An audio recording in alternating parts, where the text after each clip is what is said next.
আজ মুসলমানের মা বাপ এতটুকু বুঝ যদি বুঝতেন, আমার সমাজ অনেক সুন্দর হতো, আমার ঘর অনেক সুন্দর হইতো, অনেক সুন্দর হইতো। এতটুকু আপনারা বুঝলেন না। আপনারা মনে করছেন স্ত্রী সন্তানের জন্য আপনার দায়িত্ব ঘর, বিল্ডিং, দালান, সোফা, ফার্নিচার, খাট, পালং, বাজার, সদাই, ফর্ম ফিল আপ, রেজিস্ট্রেশন, বিদেশের টাকা, বাজারের ভিটি, জমি কিনা দেওয়া, বিল্ডিং সাজিয়ে দেওয়া, এরই নাম হচ্ছে বাবার দায়িত্ব। না রে বাপ, কোরআন কারীমে আল্লাহ বলছে ওয়া'মুর আহলাকা বিস-সালাহ, তুমি তোমার পরিবারের সদস্যদেরকে নামাজের আদেশ করো, নামাজের আদেশ করো। আজকে যদি এতটুকু বুঝতেন, আমি প্রতিদিন একবার হলো এই কথা বলি, আমার জিন্দেগির সবচেয়ে বড় আফসোস ওইটা যে 16 বছর, 18 বছরের, 14 বছরের এত অল্প বয়সী মুসলমানের ছেলে মেয়ে খোদার 365 দিন আপন ঘরেই ঘুমায়, বাবা মা জীবিত, অথচ 365 দিনে খোদার একটা বছরে কোনোদিন ফজরের নামাজ পড়ে না। আহা, বাবা মা জীবিত, মুসলমানের সন্তান এত বড় নিকৃষ্ট কিভাবে হয়? আর মুসলমানের মা বাপ এইসা গাফেল কেমনে হয়? ওই বাপ, তুমি এত বড় গাফেল কেমনে হইলা? তোমার সন্তান একটা দিনও ফজরের নামাজ পড়বে না, তুমি কেমন বাপ হইলা? আর এটা কেমন সন্তান হইল? বলো না বাপ, বলো না সন্তান, নওজোয়ান বলো না ভাইয়া, এই কিশোর নওজোয়ান ছেলেরা, এই বন্ধুর কথা বলো, জবাব দাও। 365 দিনে খোদার এক বছরে যে কোনো দিন 5 ওয়াক্ত নামাজ পড়লা না, তুমি মানুষের বাচ্চা? এই হাইওয়ান, মুসলমানের বাচ্চা তো নিকৃষ্ট হয় বেটা। তোর কোনো আল্লাহ নাই, তোরে কেউ বানায় নাই বেঈমান নাফরমান, তোর কোনো সৃষ্টিকর্তা নাই, তোর কোনো নবী নাই, তোর জন্য কেউ 23 বছর কাঁদে নাই, তোর কোনো ধর্ম নাই বাপ, তোর কোনো কিতাব নাই, তোমাকে কোথাও ফিরতে হবে না। কি ভাবছেন জিন্দিগি মানে কি? ভাত তরকারি, পেশাব পায়খানা, মোবাইল, নারী, ছবি, খাতা বালিশ আর দোকানদারি, আর বন আর বিড়ি, চার বিস্কুট, পেঁয়াজু আর আলু চপ, আপেল আর মালটা, এরই নাম জীবন? খালাস, এরই নাম জিন্দিগি? বলো না বাপ। এজন্য অভিভাবক হিসাবে আপনারা প্রত্যেকের কাছে আমার অনুরোধ, আপনারা যারা স্ত্রীর স্বামী, আপনারা যারা সন্তানের বাবা, আপনাদের দায়িত্ব আপনার স্ত্রীর ঈমান আমলের হেফাজত করা। আপনার দায়িত্ব খোদার কসম আপনার ছেলে মেয়ের ঈমান আমলের হেফাজত করা। নবীজি সাল্লাল্লাহু আলাইহি ওয়াসাল্লাম বলেছেন, হাদিস, ইজা আইকাযার রাজুলু আহলাহু ওয়া সাল্লা বিহিম জামিআন কুতিবা ফিদ যাকিরিন আল্লাহ কাসীরান ওয়াদ যাকিরাত। সুবহানাল্লাহ। নবীজি বলেন, কোন পুরুষ যদি তার পরিবারের সকল সদস্যকে ফজরের নামাজের জন্য জাগিয়ে দেয়, অতঃপর ফজরের নামাজ সবাই আদায় করে, যারা ঘরে পড়ার ঘরে পড়লো মহিলা, যারা মসজিদের জামাতে পড়ার জামাতে পড়লো, খোদার কসম নবী বলছে আল্লাহ গোটা ফ্যামিলিকে, আল্লাহ তাআলা তার বেশি বেশি জিকিরকারী বান্দা এবং বান্দির তালিকায় এই ফ্যামিলির সকলের নাম উঠায় দিয়েছে।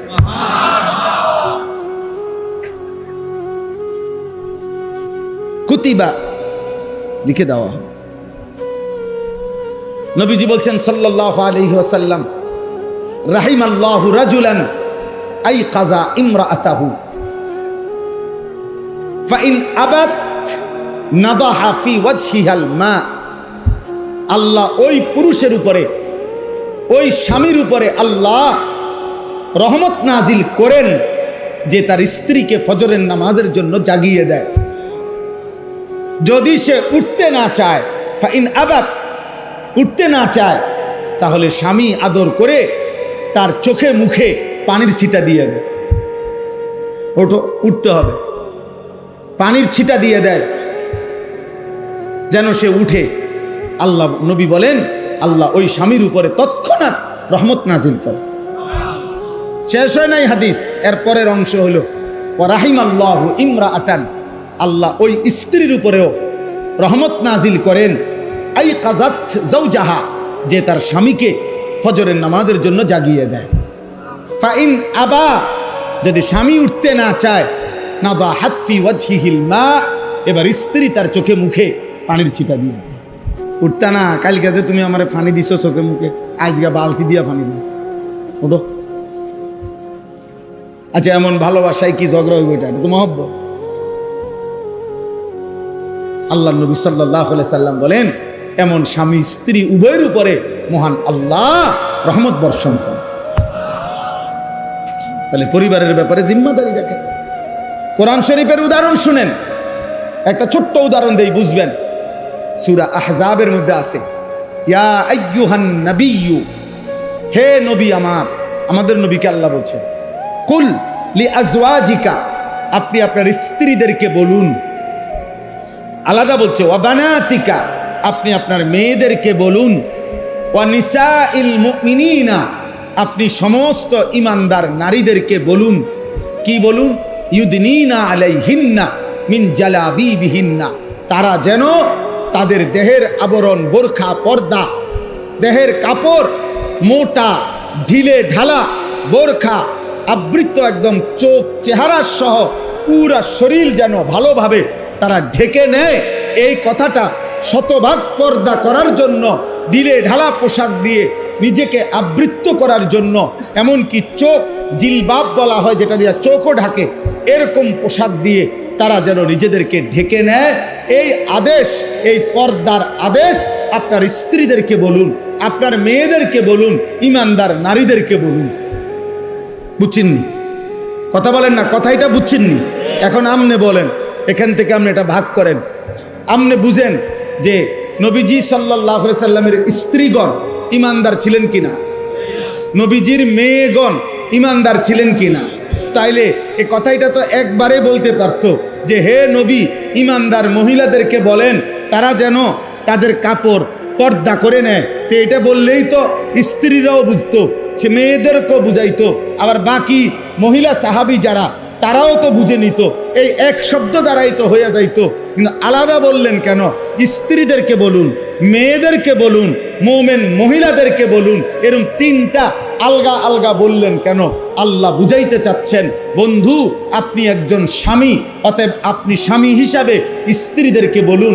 আপনি একজন বাবা, আপনি বাবা হিসাবে মেয়েদেরকে বলুন। আপনি একজন নবী, নবী হিসাবে আপনার ইমানদার উম্মতের নারীদেরকে বলুন। কি করে দিছেন? আলাদা করে দিছেন, না তো এমনি কইলো কেন? ভাগ করে দিছেন কিনা? তাইলে এবার বুঝছেন? তাহলে আপনার স্ত্রীকে ঈমান আমলের কথা বলার দায়িত্ব জুনায়েদ বাগদাদির, মালাকুল মউত আজরাইলের, নাকি কার? আমার। কার? আমার স্ত্রীকে বলবে কে? আমি বলবো। আমার মেয়েদেরকে বলবে কে? আমি বলবো। আমি বলবো। 14 বছরের মেয়েটা, 16 বছরের মেয়েটা 8-7 কাপড় পরে, টাইট কাপড় পরে, আধা ঘন্টা 1 ঘন্টা ধরে সাইজা গুইজা আপনার মেয়েটা আপনার ঘর থেকে বের হয় প্রতিনিয়ত। আপনি বুঝেন না এই অসভ্য মেয়ে কারে দেখাইবার জন্য 1 ঘন্টা লাগাইয়া সাজলো, আর এই অসভ্য মেয়ে রাস্তার কারে দেখাবে? আমনে বাপ বোঝেন না, আমনে ললিপপ খান, হ্যাঁ, আমনে বইয়া সিরা সাবান, আমনে সিরা সাবান, আপনি বুঝেন না। আমনের বেডি 1 ঘন্টা লাগাইয়া সাইজা, টাকা আমনের, কাপড় আমনের, মেকআপ আমনের, পাউডার আমনের, ফেয়ার এন্ড লাভলি আমনের, টাকা সব আমনের, রংসায় অটো ড্রাইভার, রংসায় সিএনজি ড্রাইভার, রংসায় রাস্তায় খাড়াইয়া মুতে এমন অসভ্য বখাটে দুশ্চরিত্র যুবক আপনার বেটিরে দেখে আর টিটকারি মারে, এই মুসলমান এত বড় বেগায়রত আত্মমর্যাদাহীন কেমনে হইলি বাপ বেটা? তুমি কোনো পুরুষ না? তোর স্ত্রী কেন বেটা বাইরে বাইরে হাঁটবে বেটা? বেপর্দা বেটা, তুই বেড় না বেটা? চিরানি খাও, ভাত খাইতারো না? আত্মসম্মান কোথায়? বেডি আমার বউ, বিয়ে করলাম আমি, রং চাই মানস ব্যাককল কোথাকার বেটা বে বে করে বে বে করে বেগায়রত। সোজা কথা, বেগায় আত্মসম্মানহীন। এটা স্পষ্ট কিতাবের কথা। আমার কাছে মোটা কিতাব আছে, ওয়ালা তাকরাবুজ জিনা, এই কিতাবের নামে, এটা আরবি কিতাব। ওই কিতাবে আছে ওই পুরুষ আত্মসম্মানহীন, ওই পুরুষের আত্মমর্যাদা নাই। আত্মসম্মান বলতে প্রেস্টিজ নাই ওই পুরুষের, যার স্ত্রী এবং কন্যা বেপর্দা। এ বড়ার মধ্যে কোনো আত্মসম্মান নাই। ভাত খাই আরই ঘুম যায়, ফেসাবে ধরলে ফেসাব করে, ঘুমাইলে হুইয়ালায়। এই দূরে আপনি বাতে খাইবেন, আপনার বেডি মানুষে ঘুরবো, আপনার মেয়ে টোটো করিয়া করে আপনি বইয়া বইয়া বন খান, চা দিয়া ভিজাইয়া খান, আপনি বন খান। এবার গপ মারে, চা দোয়ানে বইয়া গপ। আল্লাহর রহমতে আপনার দোয়ায় 3 ফুট বিদেশ। বুঝছি তো কি হইছে? 3 ফুট বিদেশ হলে কি হইছে? হ্যাঁ হুজুর আপনার দোয়া আল্লাহর রহমতে একটা বিল্ডিং করছে, 4টা রুম, 2টা বাথরুম, বাথরুমটি সহ টাইলস। আল্লাহু আকবার, কত বড় নিয়ামত! বাথরুমে টাইলস। ওনার পূর্বপুরুষ মাটিতে পেশাব করতো, আল্লাহর দয়ায় এখন উনি টাইলসে মুতে। আল্লাহু আকবার, আল্লাহ কামিয়াব। আপনি কামিয়াব, আপনি সেরে গেছেন। আপনার আর মরলেও দুঃখ নাই, আপনি বলতেন পারবেন না যে টাইলসে মুততে আইছি। মুসলমান কি শুনাইলেন, কি শুনাইলেন মুসলমান? এটা নিয়ে একজন ইমানদারের বলার বিষয়। টাইলস নিয়ে মুসলমান বলবার কথা বিষয় বলেন। আপনি তো বলবেন আখিরাত, আপনি তো বলবেন আপনার সন্তানের ইবাদত, আপনি তো হিসাব দিবেন আপনার ঘরের পর্দা, আপনি তো হিসাব দিবেন আপনার ঘরের মানুষ 6 জন আল্লাহর কোরআন পড়তে পারে কয়জন, এটা বলেন মিয়া। আপনার ঘরের মানুষ 6 জন ফজরের নামাজ পড়ে কয়জন, সেটা বলেন মিয়া। আপনার ঘরে আপনার বউ, ছেলের বউ, মেয়ে মিল্লা মহিলা আছে 8 জন, 6 জন, 4 জন, পর্দা পুশিদা মানে কয়জন? এই মুসলমান এটা বল, এটা বলো। ভাতের হিসাব দিও না, টাইলস মাইজ দেখাইও না, এটি কিত্তা কও, এগুলা বলো কেন? আত্মমর্যাদা চাই। রাসূলুল্লাহ সাল্লাল্লাহু আলাইহি ওয়াসাল্লামের একজন বিখ্যাত সাহাবী সাদ ইবনে উবাদা, নবীজির সাহাবী, মদিনার আনসারদের সর্দার ছিলেন তিনি। সাদ ইবনে উবাদা, উনি একদিন সাহাবাদের এরকম মজমায় নবীজি বসা, শুধু ফুকে কামরা, আচ্ছা কামরা কোন আর কিছু করেন না। সাদ ইবনে উবাদা এই সাহাবী বলতেছিলেন, ইয়া রাসূলুল্লাহ সাল্লাল্লাহু আলাইহি ওয়াসাল্লাম, লাউ রাআইতু রাজুলান মা ইমরাআতি লা দারাবতুহু বিসাইফ। সাহাবী নবীজির সামনে বললেন, ইয়া রাসূলুল্লাহ, আমি যদি 1 মিনিটের জন্য কোনোদিন কোন পর পুরুষ, বেগানা পুরুষকে আমার স্ত্রীর সাথে দেখি কথা বলতে অথবা দাঁড়িয়ে থাকতে, লা দারাবতুহু বিসাইফ, তরবারির 1 কোপ দিয়ে তার কল্লা ফেলাই দিল।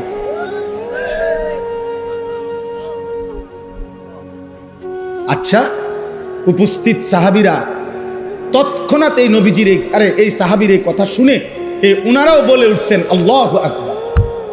হাদিসে আছে এটা, উনারা সবাই বলে উঠছে, মানে বাপরে দেখছুনি বেটার হিম্মত কি, আল্লাহু আকবার বলে উঠছেন। এবার নবীজি বললেন, আতাআজাবুনা মিন গায়রাতে সাদ, তোমরা আমার সাদের হিম্মত, সাহসিকতা, আত্মসম্মান বোধ, গায়রত দেখে অবাক হলে, শোনো সাহাবারা, নবী বললেন, ওয়াল্লাহি আনা আগিয়ারু মিনহু, আল্লাহর কসম আমি মুহাম্মদ সাল্লাল্লাহু আলাইহি সাল্লাম, আমি তার চাইতে বেশি আত্মসম্মানওয়ালা, আর ওয়াল্লাহু আগিয়ারু মিন্নি, আর আমার মহান আল্লাহ তার চাইতে বেশি আত্মমর্যাদা। এজন্য কায়নাতে হাদিসের মধ্যে আছে নবী সাল্লাল্লাহু আলাইহি সাল্লাম বলেন, এই জমিনে কোন পাপের কারণে, কোন অপরাধ জমিনে হলে আল্লাহ সবচেয়ে বেশি গুসা হয়, আল্লাহর প্রেস্টিজে লাগে, আল্লাহর আত্মসম্মানে লাগে। খোদার কসম নবী বলছে, কোন বান্দা জমিনে যখন কোনো নারী পুরুষ জিনা করে, ব্যভিচার করে, তো আল্লাহর প্রেস্টিজে, আত্মসম্মানে, আল্লাহর গায়রতের মধ্যে সবচেয়ে বেশি আঘাত লাগে।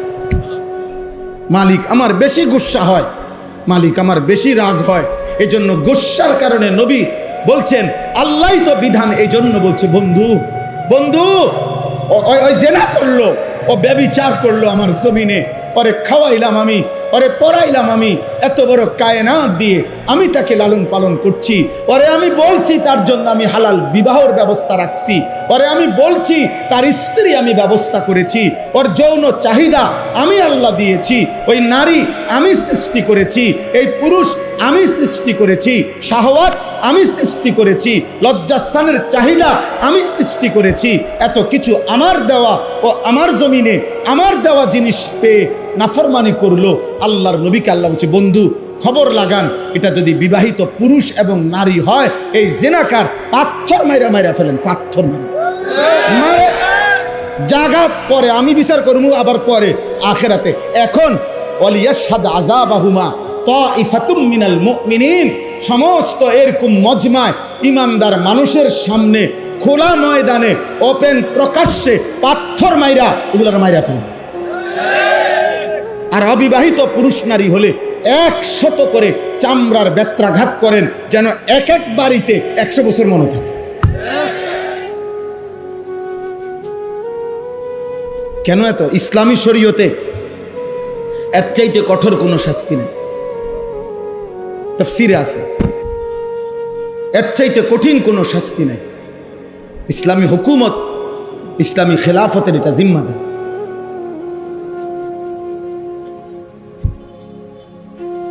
এজন্য এটা জরুরি। বাপ, আমি যুবক ভাই তোমাদেরকে অনুরোধ করছি, মুসলমানের নওজোয়ান প্রিয় ভাই আমার, প্রিয় সন্তান আমার, যদি তোমার বাবা মাও তোমার খবর না রাখে, ধরে নাও তারা তোমারে ভুলে গেছে, কিন্তু আল্লাহ তোমারে ছাড়বে না। বাপ, নারী দেখো না, নারী দেখো না বাপ, অশ্লীল ছবি দেখো না, মোবাইলের উলঙ্গ দৃশ্য দেখো না আব্বা, তুমি বরবাদ হয়ে যাবা, তোমার দুনিয়াও শেষ হয়ে যাবে, তোমার আখিরাতও শেষ হয়ে যাবে। ইন্নাল্লাযীনা ইউহিব্বুনা আন তাশিআল ফাহিশাতু ফিল্লাযীনা আমানু লাহুম আযাবুন আলীমুন ফিদ দুনিয়া ওয়াল আখিরা। কোরআন শরীফের আয়াত, সূরা নূরের মধ্যে আছে। আল্লাহ বলছে, যারা মুসলিম জনসমাজে অশ্লীলতা ছড়িয়ে দেয়, জিনা ব্যভিচার ছড়িয়ে দেয়, নারী পুরুষ ছেলে মেয়ের অবাধ বেহায়াপনা ছড়িয়ে দেয়, খোদার কসম আল্লাহ বলছে, আমি ওয়াদা দিলাম তাদেরকে আমি কঠিন আযাব দেব, ফিদ দুনিয়া ওয়াল আখিরা, দুনিয়াতেও আখিরাতে। ওরে আমি বেইজ্জতি করে দেব, ওকে আমি অপমানিত করব, ওরে কষ্ট দেব, যদি ও লজ্জা পাবেই পাবে, আজ কিংবা কাল। এজন্য কোনো ব্যভিচারী, অসৎ চরিত্রের অধিকারী, নারী পুরুষের জিনা ব্যভিচার সহ হারাম সম্পর্ক যার, সে কোনোদিন সব সুখ পায়। তুমি খবর লাগাও, খবর লাগাও। কোন বিবাহ বহির্ভূত প্রেমের সম্পর্ক শেষ পর্যন্ত সুখকর হয় না, শেষ পর্যন্ত ফাসাদ লাত্তি ছাড়া আর কিচ্ছু দুঃখ। হ্যাঁ, 3 বছরের ভালোবাসা, 8 বছরের জানাশোনা, 9 বছরের দিন ফাসাদ লাত্তি, একটা লাত্তি, এরপরে মেও মেও করে কান্দে। আর আমার কাছেই তো কত ভোলানি কান্দে। আমি তো শত শত যুবকের সাথে আমার সম্পর্ক, মেও মেও করে কান্দে, সব শেষ, সব শেষ। এখন আমি হাফ প্যান্ট, যৌবনের ক্ষমতাও নাই, কোমরের ক্ষমতাও নাই, শারীরিক সক্ষমতাও নাই, আখিরাতও নাই। নাউযুবিল্লাহ, নাউযুবিল্লাহ। আল্লাহ হেফাজত করে, আল্লাহ হেফাজত করে। ভাইয়া আখলাকের হেফাজত, আখলাকের হেফাজত, আখলাকের হেফাজত।